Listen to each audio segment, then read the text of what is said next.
இட்லி குருமா டிஃப்ரெண்ட்டாக எப்படி செய்யலான்னு பார்க்கலாம் வாங்க. அதுக்கு முன்னாடி எல்லோரும் எங்கள் சேனலை லைக் பண்ணுங்கள், ஷேர் பண்ணுங்கள், சப்ஸ்கிரைப் பண்ணுங்கள், மறக்காமல் பெல் பட்டனை அமுக்குங்க. வாங்க இப்போ வீடியோக்குள்ளே போகலாம். இப்போ நான் குருமாவுக்கு அரைக்க தேவையான பொருளை பார்க்குறோம். ஒரு மிக்ஸி ஜார் எடுத்துங்க, அதில் தேங்காய் போடுங்க. தேங்காய் அரைச்சி சரையை வச்சுருக்கிறது. அப்புறம் அதுக்கப்புறம் வரமிளகா 4 போட்டுக்குங்க. பொட்டுக்கடலை போட்டுக்குங்க.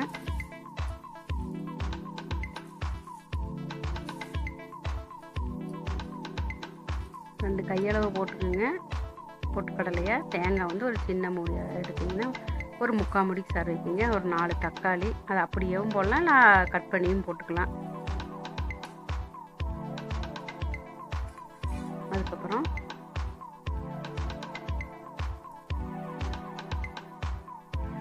தனியாத்தூள்,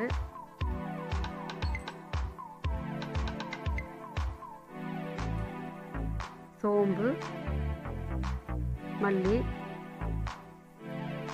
சீரகம், வெந்தயம் கொஞ்சமாக, கிராம்பு, பட்டை, பூண்டு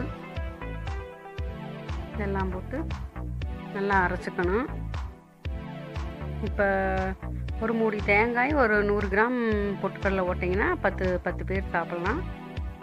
இந்த மாதிரி அரைச்சிக்கணும். அப்புறம் கடாயை அடுப்பில் வச்சு எண்ணெய் ஊற்றிக்கணும்.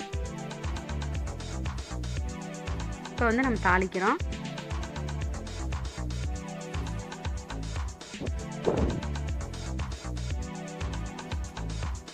கடுகு கொஞ்சம் போட்டுக்கிறோம். கடுகு வெடிச்சதுக்கப்புறம் நம்ம பெரிய வெங்காயம் போடணும். பெரிய வெங்காயம், கருவேப்பிலை போட்டு தாளிக்கணும்.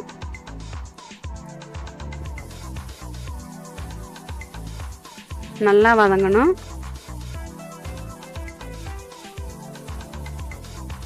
இந்த குழம்பு வந்து ஒரு 10 பேர் 15 பேர் சாப்பிட்லாம். இட்லி தோசைக்கு நல்லாயிருக்கும்.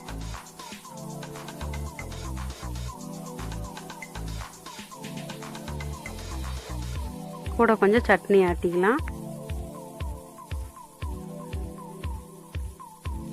ஒரு தடவை செஞ்சு பாருங்கள்.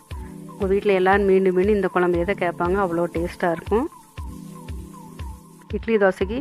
இப்போ நம்ம வந்து அரைச்சி வச்ச விழுதை வந்து அந்த கடாயில் ஊற்றுறோம். தாளிக்கணும். தாளித்து ஊற்றுறோம். ஊற்றுனதுக்கப்புறம் கொஞ்சம் தண்ணி கலக்கி ஊற்றுங்க.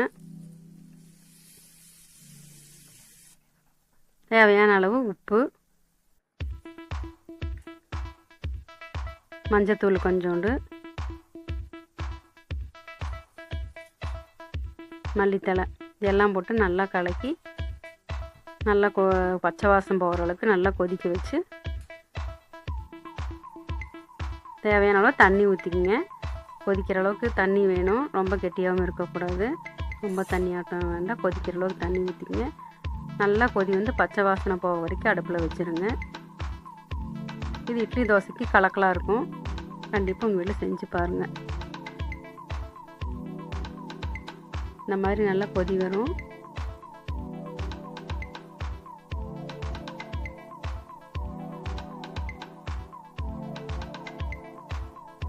நல்லா கொதி வந்ததுக்கப்புறம் அந்த பச்சை வாசனை போயிட்டு இறக்கிடுங்க.